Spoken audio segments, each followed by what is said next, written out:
best. From the time that I was 8 years old,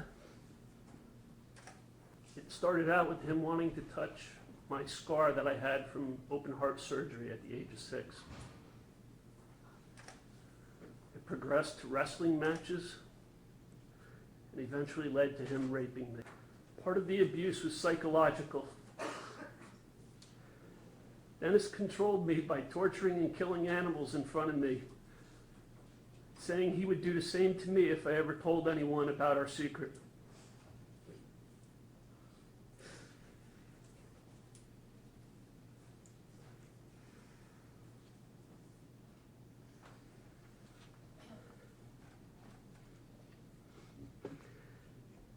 My parents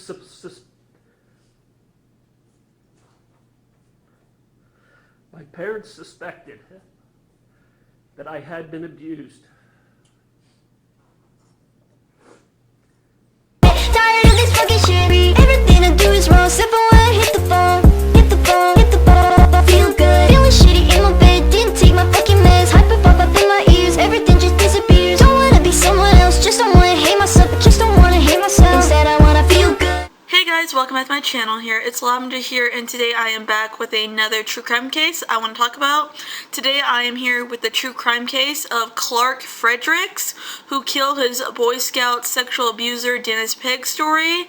I'm doing this video because this is actually a case that I saw on the Auction Network channel and I wanted to cover it. But there's not that many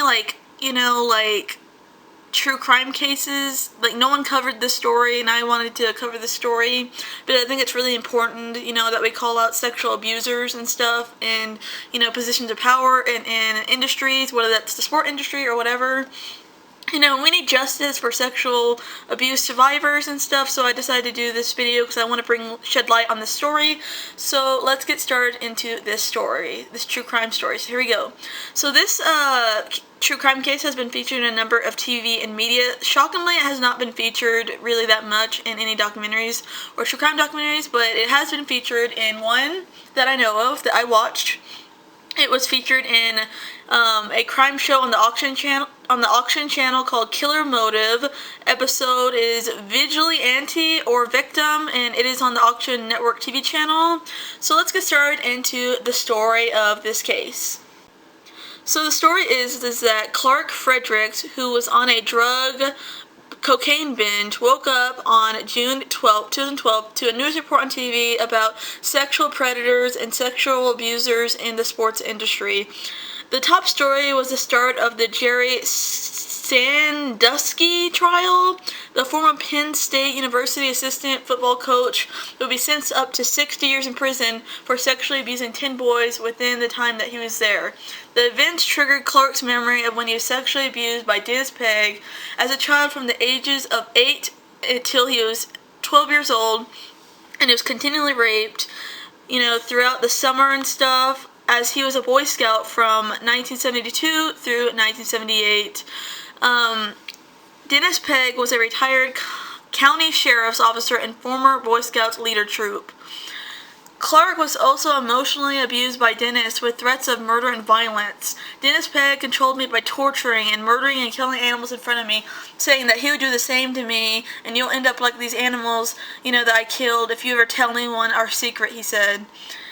I carried the abuse through halls from 7th grade onward, Clark said. My mother worked in the library at my school. I had to crank on a happy, fake smile every day for my mother, for my teachers, for my classmates, and for my school. I didn't want anyone to know the pain and suffering I was carrying within. It was like being tortured every day. Clark later recalled he began smoking marijuana in the 7th grade, which extended to alcohol in his high school, college years, and a variety of painkillers and other drugs during his older adulthood. He later, after this severe trauma, developed depression and post-traumatic stress disorder as his life spiraled out of control from the abuse, the traumatic events and abuse from his childhood from Dennis Pegg. The night Fredericks drove to Dennis's home for the first time in 30 years.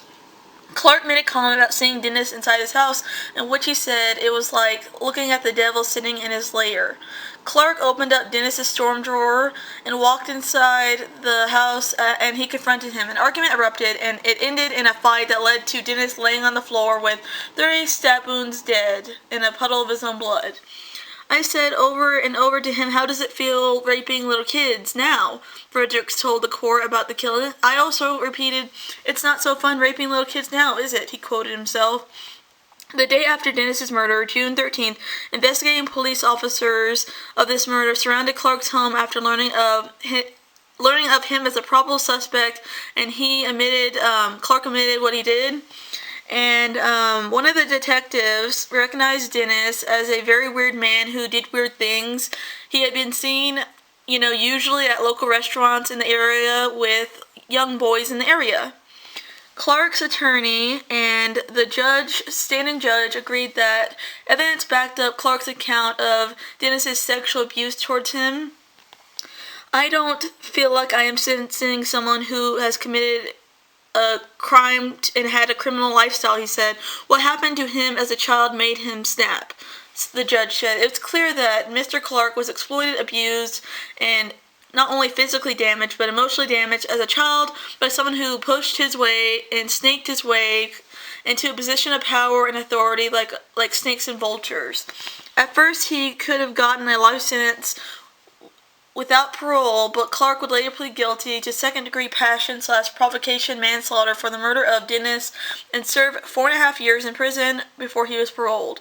After this fact, and after the whole situation, Clark began doing high school motivation, but he became a high school motivational speaker and started doing high school motivation, speeches where he went on to urge sexual abuse victims not to make the same mistakes he did in remaining silent and letting the trauma consume his life. He later went on to sue the Boy Scouts, claiming the Boy Scouts of America knew before 1972 about child predators in their industry, including Pegg, and misrepresented its group as saying that they're safe for children when they really were not.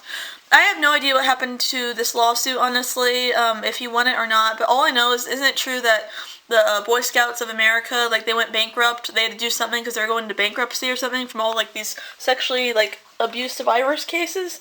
So yeah, if you like this video, don't forget to comment, like, and subscribe. Bye guys, see you next video.